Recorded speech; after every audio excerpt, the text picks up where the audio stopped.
Hi YouTube family, it's Molly, and today I'm here to talk about something that's been on my list of things to make a video about for a while now, and it keeps getting pushed off. But after seeing a post last night on Facebook, I decided it was time to make this video. So what I saw was somebody saying that they were going through the process of getting lap band, and they were just checking to see if the sleeve was the same thing.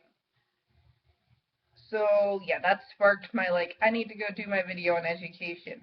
No, they're not the same thing. And I think that's one of the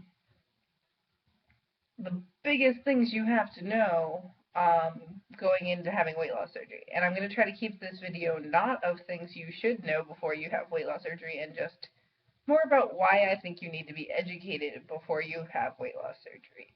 Um, First of all, if you don't know the different procedures, how do you pick the right one for you?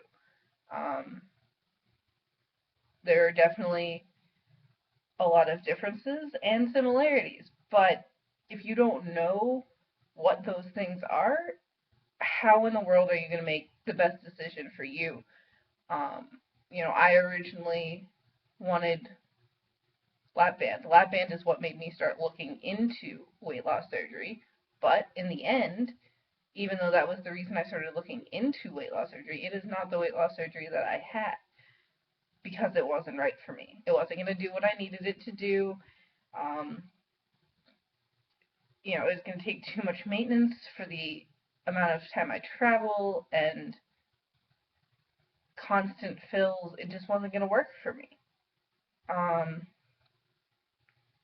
so that, as much as I said I wasn't going to say things you should know, that is one thing I will say. Know the different procedures. That is fundamentally one of the biggest things you should know going into this.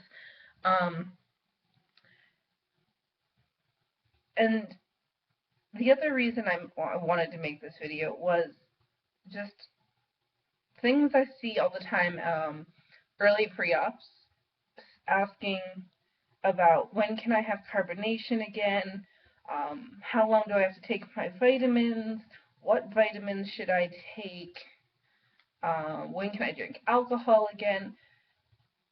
These are things that you should know before surgery.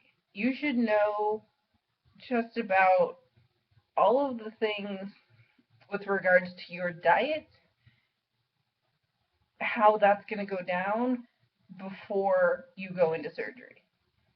Because if you don't know what you're going to be eating like after surgery, in my opinion, you haven't done your research, because this is a life-changing decision. And if you don't know how it's influencing your diet, over the next, at least the immediate year, because in my surgeon's opinion, you can eat anything you want to after, about a year.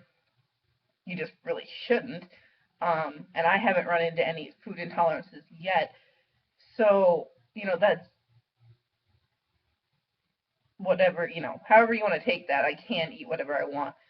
But you should know the progression that your surgeon goes through after surgery, how long you're on clear liquids, how long you're on full liquids, how long you're on mushies, and then, soft foods, and then finally back to a regular diet. You should know from your surgeon what his plan is for you.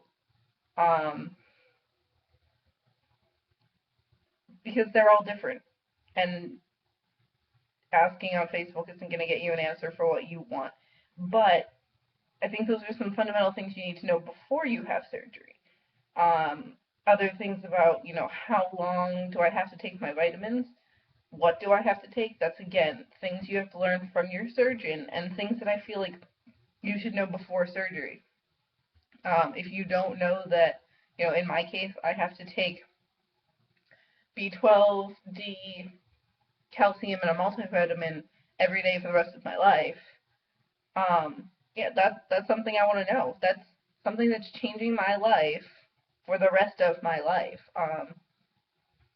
Another thing is carbonation, that I am never going to have carbonation again. Those kinds of things, I think, are what may be why some people go through so many mind games right after surgery.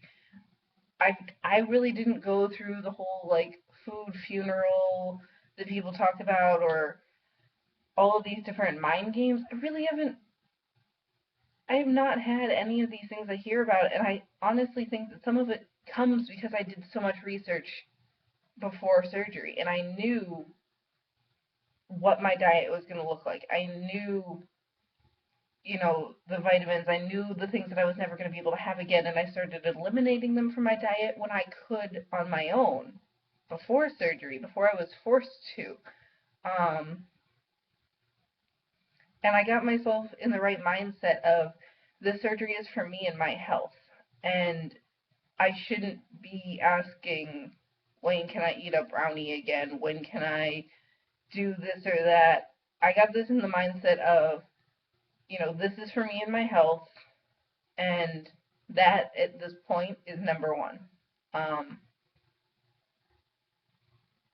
so, in general, I want the message of this video not to be the things that I think you should know before surgery, because the few things that I mentioned as examples are just the tip of the iceberg. Some of them are fairly big things, but yet I see people asking about them all the time. But my point is, if you're looking into the surgery and you're a pre-op, that you really need to do extensive research about how this is going to change your life. The possible complications, the different surgeries, things that you may be not allowed to ever eat again, things that you might have to do for the rest of your life, like not drinking while you're eating, taking your vitamins.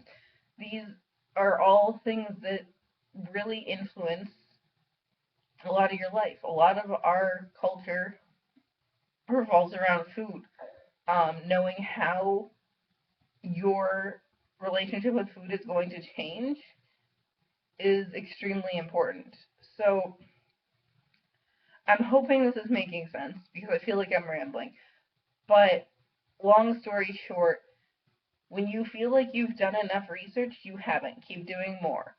Um, Jumping into this it's really not something that should be taken lightly. And I think that those people who do more research and know more and more and are always learning up until the day that they had surgery and after.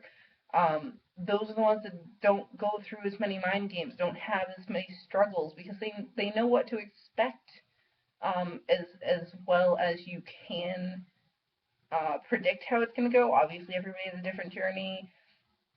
You might end up with this complication or that complication, but knowing generally, what to expect,